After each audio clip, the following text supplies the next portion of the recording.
Welcome everyone! In this video, we are going to be diving into my top 5 best teams for the Fantasy Cup Great League Edition. We've had this meta, or this format for the Ultra League. We will now have it for the Great League format.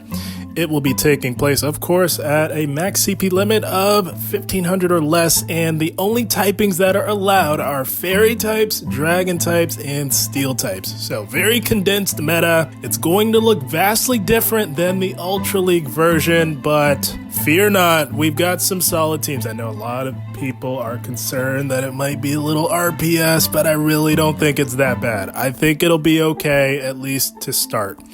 So I've got some very strong teams to get you started on the right foot for this meta, and it is set to drop a little bit later on today at the time of recording this video. So without further ado, let's dive right in. Alright guys, here we go. Kicking things off, we've got team number 1. A very powerful team here for this Fantasy Cup meta. It leads with Galarian Stunfisk on the lead, Azu on the safe swap, and Wigglytuff in the back to sweep the game for you. So, a lot of bulk on this team, and we will get into the dynamics of how to play it, but it's pretty simple and straightforward. The shields will generally be going to Wigglytuff to allow it to do those Wigglytuff things in this meta. And we are leading with G-Fist to protect the back two from Pokemon such as Registeel or Skarmory. So let's have a look at this scorecard here. And oh my gosh, look at that scorecard. Holy smokes. We've got just about straight A's, my friends. You don't get much better than that. We get an A for coverage, A for bulk, B for safety, and an A for consistency. You absolutely love to see it. So let's dive into these matchups here. So we've got G-Fisk on the lead, protecting the back two from Registeel. And G-Fisk on the lead, pretty decent. I think we all are very familiar with how to play Galarian Stunfisk, and you're just going to be swapping out mostly on those counter users. Ferrothorn's going to be the biggest obstacle for this team, although I'm not sure how many we will see. But I sort of had that idea with the Remix Cup, and we saw Ferrothorn come on pretty strong toward the end, so we might see a similar trend with this meta, but it'll take a team effort. It's not the end of the world.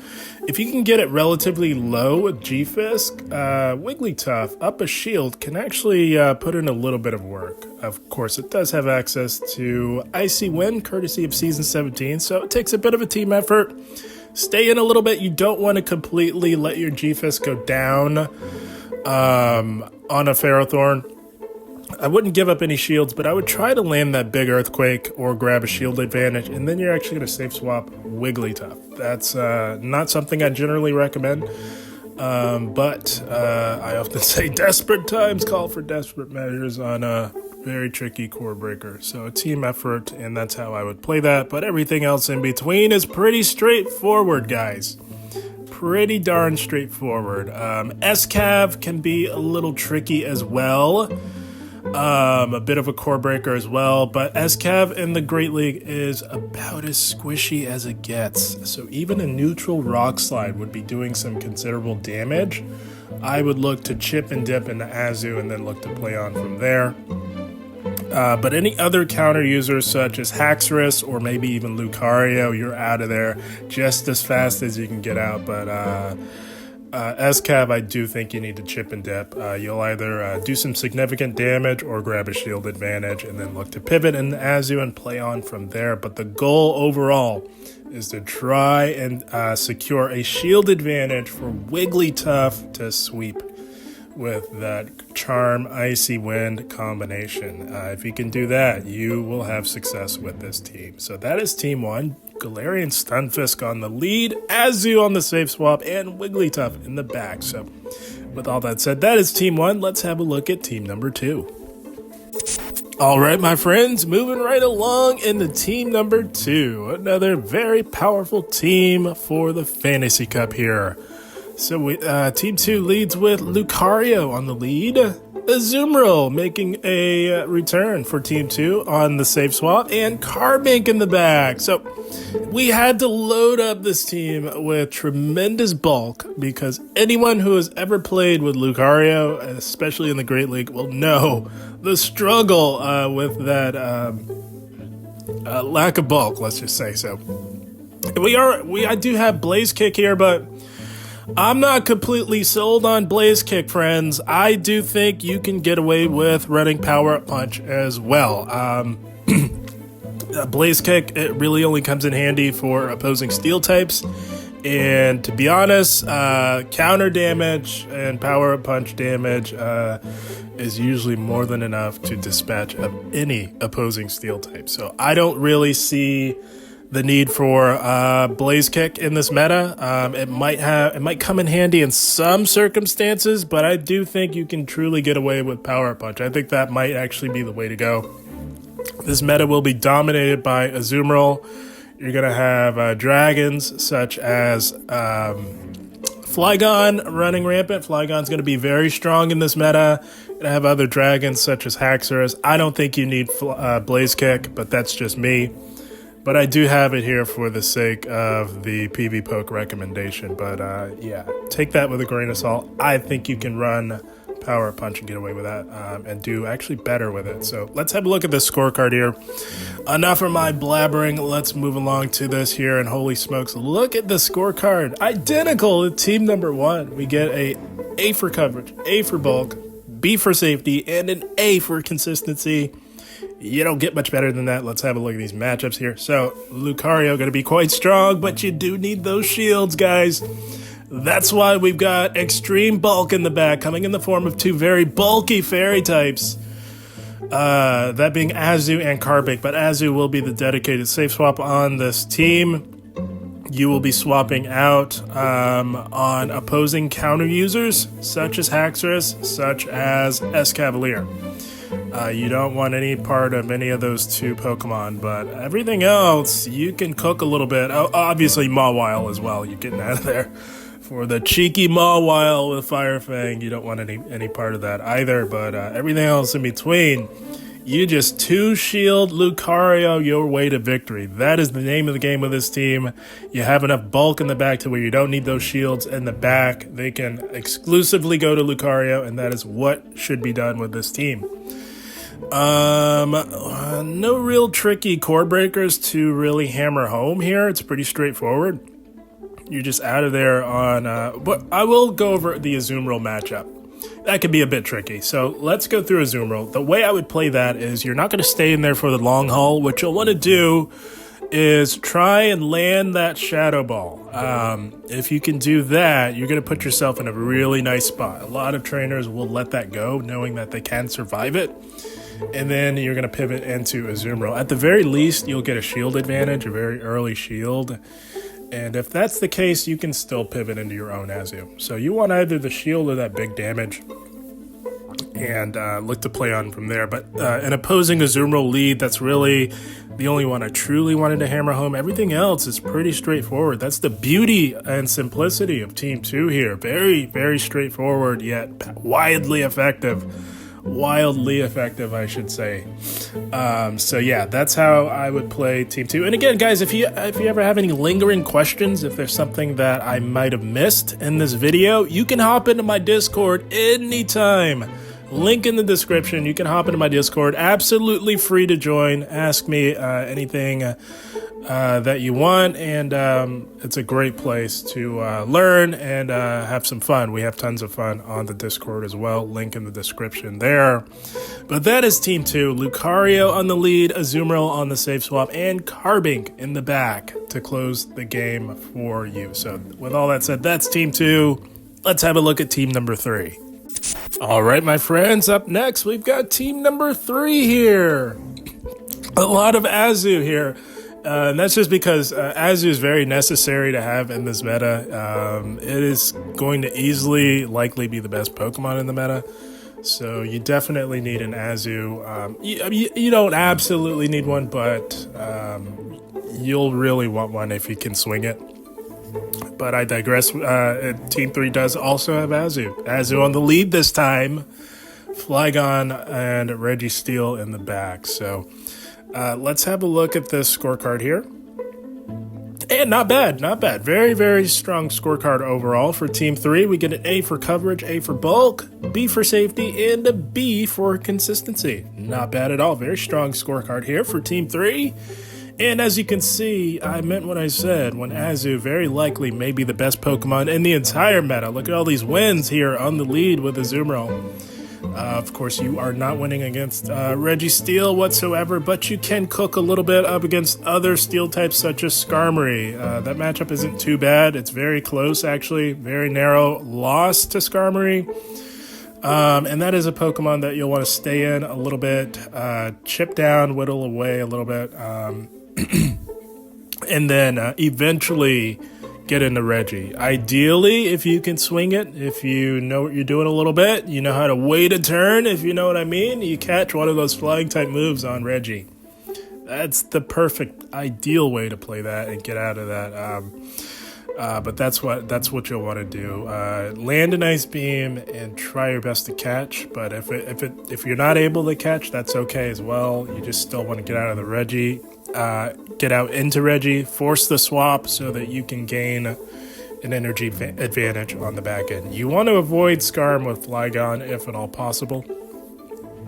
And then everything else is straightforward. Very, very simple. Skarm, the only one that can cause a few problems for you. And to be honest, I know Skarm is ranked pretty high. I'm not sure how many we'll see. To be honest. But if you do encounter one, that is very likely, very possible. That's how I would play it. So everything else pretty straightforward, very simple. Flygon generally will be the safe swap on the team, although Reggie can serve as a very strong safe swap as well. But Flygon generally the safe swap. So that is Team 3. Azumarill lead, Flygon and Reggie in the back. And with all that said, let's have a look at Team number 4. All right, my friends, here we go. Team number 4, very similar to Team 3, actually. Just a few minor tweaks, and we'll get into why. But it leads with Whimsicott on the lead, G-Fisk in for Flygon, and Registeel making a return here in the back. So the idea with this team is I am anticipating a lot of Azumarill in this Fantasy Cup meta. I don't know. I think we may see a lot very early on, but I think it might just remain consistent throughout. You know, you get those certain Pokemon that come on really strong toward the end, or you'll see a lot of it at the beginning, and then it'll fall off a little bit. I think Azu might be quite consistent, and with a Pokemon that's going to be that prominent, it's very good to be ABA strong to something like that, and that's what we have here with this team. So if you're seeing a lot of Azu at your particular ELO range, you might want to consider this team right here. Of course, it'll perform well, but this is sort of the shutout Azu team being ABA strong into it. But let's have a look at the scorecard here. And there we go. Identical to Team 3. A for coverage, A for bulk, B for safety, and a B for consistency. So this team is designed to shut out Azumarill, sort of a specialist type of team, but it can put in work everywhere else. The biggest hurdle with this team will be Escavalier. But again, there's a caveat to that Escavalier matchup because it's not known for its bulk. Even resistant damage hits Escavalier pretty darn hard. So the goal is to hit Escav with a Moonblast or get a shield. They might let it go knowing that they resist everything from Whimsicott. And if they do let it go, they have fallen into the trap successfully. And then you can pivot into G-Fisk and look to play on from there. Escavalier, it's recommended that it runs Mega Horn, but I do anticipate seeing a lot of Acid Spray Escav and a lot of Aerial Ace Escav. So do beware of that. You'll want to know your counts for Aerial Ace because you do not want to be tanking an Aerial Ace onto your Whimsicott. That would be bad, but you do survive it. It's pretty hard, super effective, but it doesn't have stab. But yeah, not fun for Whimsicott. Everything else in between you can certainly cook with this team. Escav is going to be the biggest obstacle, but it does take a team effort, and if you play it the way I recommend, you'll do just fine. Moonblast will do considerable resisted damage, and then that's basically Rock Slide range for G-Fisk. So that's how I would play that. It's a team effort, takes a bit of tactical maneuvering, not impossible. Same goes for Lucario. That's a little bit different because Rock Slide is not going to cut it on Lucario. It's double resisted. So that's one where you will stay in a little bit. Even resisted damage hits Lucario pretty hard. Hits it actually harder than it would SCAV, believe it or not. So that's one where you'll have to stay in and really get that Lucario low enough to allow either of your back two Pokemon to come in. G-Fisk does hit with the super effective fast move pressure, so that's your best bet up against Lucario. But you're likely not getting to an EQ. So you have to stay in and put in work with Whimsicott up against Lucario and hope for the best there. But this team is truly designed to box out Azu and give you the most success up against any team running a Azumarill. So do keep that in mind. That's one to keep in mind. Yeah, so that's Team 4. Whimsicott on the lead, G-Fisk and Reggie in the back. I was really wanting to just protect Whimsicott from a potential Skarmory first and foremost. That's why we've got these two powerful steel types in the back. And yeah, so that's Team 4. And with all that said, let's have a look at Team number 5. All right, my friends, last but certainly not least, we've got Team number 5 here. Finally, a team with no Azu on it. Would you believe that? But yeah, we've got Skarmory here on the lead, Flygon, and G-Fisk in the back. So very, very solid team here. Let's have a look at the scorecard. And not bad, very solid scorecard here for Team 5. We get an A for coverage, B for bulk, B for safety, and a B for consistency. So very solid scorecard here for Team 5. Skarmory on the lead. Going to handle Azumarill quite well. Again, I cannot stress that enough. You're going to be seeing a lot of Azumarill in this cup here. And you'll want to be pretty strong into it, especially knowing that you have a Flygon. So you want to avoid Azumarill at all costs with that Flygon. The best bet is catching it on the lead, of course, but you can draw it out with G-Fisk. G-Fisk can be a very strong safe swap here. You'll also draw out a potential counter user, such as Escavalier or Lucario, which, believe it or not, Skarmory can do quite well into both of those, as they only take, they take neutral damage from your charge moves. Not that they would ever let one through. So yeah, you want to draw out that hard counter and then come and take it out with Skarm, freeing up Flygon to perhaps sweep in the back. So Flygon's also going to be very good. That's one that I'm very excited to use when the meta does drop later on today. Pretty straightforward. ABB team, G-Fisk draws out that counter user. You can safe swap Flygon as well. That's not a bad idea. It's just if they've got a cheeky Charmer in the back, you're in a world of hurt. So that's not the best idea. I would stick to safe swapping G-Fisk. The matchups are pretty straightforward, as we can see here. A G-Fisk lead, though, that's the only one I'll hammer home and dive into a little deeper. You're not staying in. You're going to safe swap Flygon on that. Try and get a shield advantage for whatever they counter swap in onto you.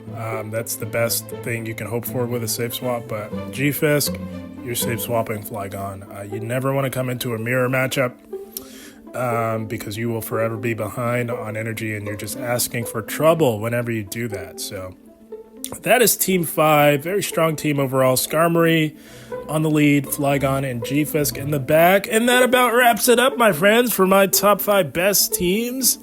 It will be running alongside the Open Master League. So for those of you who happen to be Master League enthusiasts, I'm sure you'll be happy to see the Master League back.